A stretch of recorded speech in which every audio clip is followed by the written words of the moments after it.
सातारा जिल्ह्यामध्ये तापमानाचा पारा हा दिवसेंदिवस वाढत चाललेला पाहायला मिळत आहे। मी सध्या खटाव तालुक्यामध्ये आहे आणि खटाव तालुक्यातील पुसेगाव परिसरात जर पाहिलं तर मान आणि खटाव तालुक्यामध्ये जवळपास 42° इतकं तापमानाची नोंद जी आहे ती सध्या झालेली आहे।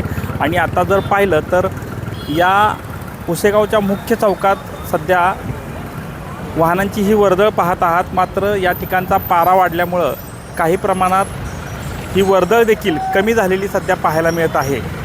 खरं तर मान खटाव तालुक्यातलं जे तापमान आहे ते 42° आहे। हेच सातारा शहरातलं जर तापमानाची नोंद पाहिली तर 40-41° तापमानाची नोंद आहे। तर महाबळेश्वरमध्ये थंड हवेचं ठिकाण म्हणून ओळख असणाऱ्या महाबळेश्वरमध्ये हेच तापमान जवळपास 34.5 इतकं नोंद झालेलं पाहायला मिळत आहे।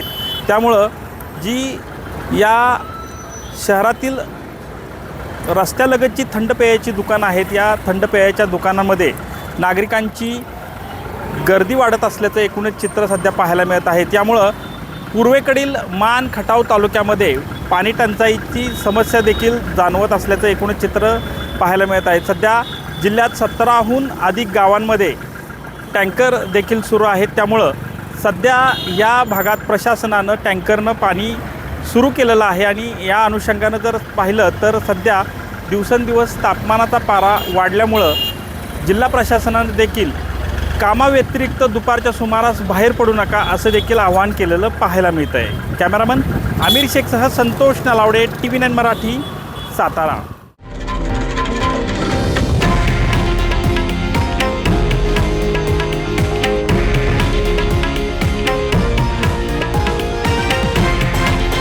हे आहे देशातील नंबर 1 न्यूज नेटवर्क आणि आपण पाहत आहात TV9 मराठी, एकमेव।